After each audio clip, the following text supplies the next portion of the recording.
Estamos então de regresso neste Café das 9 e antes de mais tome já nota do nosso endereço eletrónico para o qual pode enviar todas as suas dúvidas cafedas9@angelustv.pt. E agora sim vamos partir para a conversa com a nossa doutora Catarina Moreira, com a nossa rubrica de Psicologia à Mesa.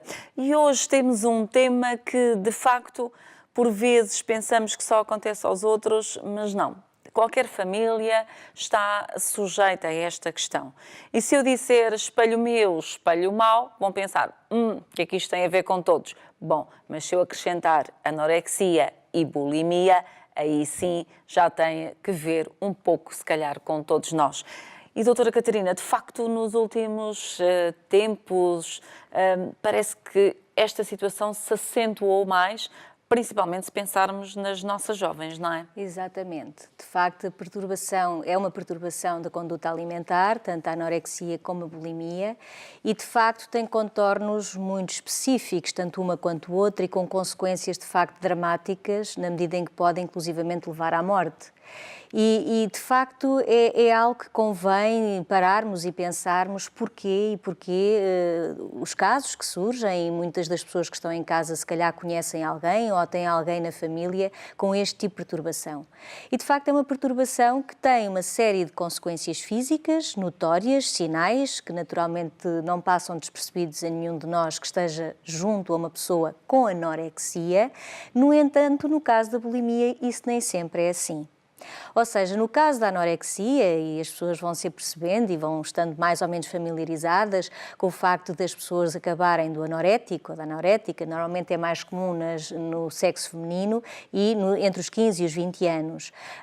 A anorética normalmente, portanto isso acaba por ser visível ao fim de algum tempo, acaba por ter um peso muito abaixo daquilo que seria de esperar. Claro que não começa logo aí, isso é progressivo. E é progressivo devido a um excesso de controlo das quantidades e de qualidade de tudo quanto se come, associado, em não raros casos, a excesso de exercício físico, à toma de diuréticos, de laxantes e tudo o que faça perder peso, porque na verdade estas pessoas não têm noção da sua imagem real. E daí esse espelho mau que devolve uma imagem distorcida, que não corresponde à realidade e na qual a própria se vê sempre com excesso de peso. Mesmo quando já estão, em alguns casos, em estado de magreza acentuado, mas que a pessoa em causa vê-se sempre como alguém que está em excesso de peso. Exatamente. E claro que muito se tem falado acerca das imagens preconizadas ao nível dos meios de comunicação, não é? Os modelos e todas as pessoas mais ligadas a esse meio, muito magrinhas, e de facto há alguma tendência para, enquanto adolescente, haver uma preocupação extrema com a imagem, o querer-se pertencer a um grupo de pares que eventualmente pode também defender esse estereótipo, digamos assim, e essa poderá ser uma das causas, mas não é a única e eventualmente pode até nem ser a mais importante. Em termos de anorexia, doutora Catarina, o que é que pode levar as nossas jovens a este caminho? Não há uma causa definida. No entanto, há alguns fatores que podem promover o aparecimento da anorexia e da bulimia, que estão muito relacionados, e principalmente na situação aqui da anorexia, associa-se muitas vezes a situações de abuso sexual, um histórico de abuso sexual ou de bullying, perdas significativas também que não foram adequadamente elaboradas e arrumadas internamente. Por outro lado, também o facto de poderem ter já à partida problemas até de obesidade, tanto nas próprias adolescentes, elas próprias já terem um peso à partida de início mais alto ou superior àquilo que seria saudável para elas, ou até as suas próprias mães serem pessoas com peso a mais.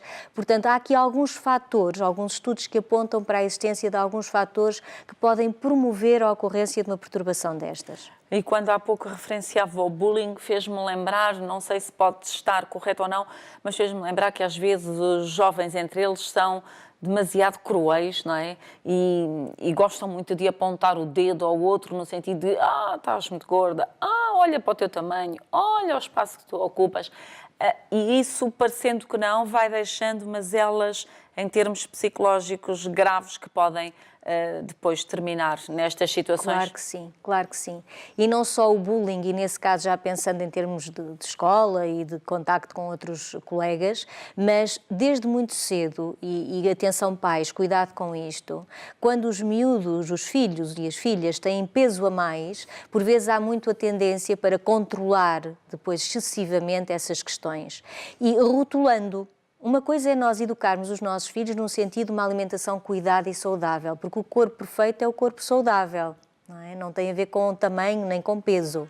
E isso é importante que se faça, mas o rotularmos que é gordinho, que come muito ou come demais, de facto é estarmos a criar desde muito cedo uma imagem que, embora possa não ser distorcida porque naquele momento a criança tem peso a mais, de facto está a ser uma machadada, digamos assim, na autoestima da criança. Portanto, vamos ajudá-la a ter os cuidados necessários para que tenha um peso mais perto do ideal, sendo saudável, mas cuidado com os rótulos e com o apontar constante deste tipo de situações.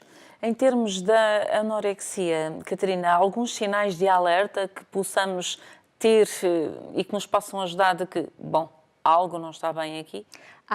Portanto, naturalmente, quando perceberem que não, o adolescente ou a adolescente, embora seja mais frequente nas meninas, não está a comer convenientemente, que está a regrar demasiado aquilo que come, que evita comer junto dos outros, porque muitas vezes, ao quererem controlar demasiado o que comem e a quantidade do que comem, sabem que isto lhes vai trazer alguns constrangimentos no contacto com outros e, portanto, evitam.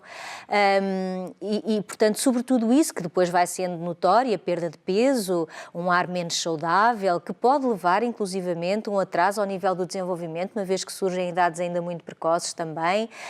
No caso das meninas, a perda de menstruação, por 2 ou 3 meses consecutivos, por exemplo, quando elas já eram menstruadas, e naturalmente que, se há vontade e partilha em casa, as próprias mães, nomeadamente, vão se apercebendo, então, mas há tanto tempo que não tens menstruação.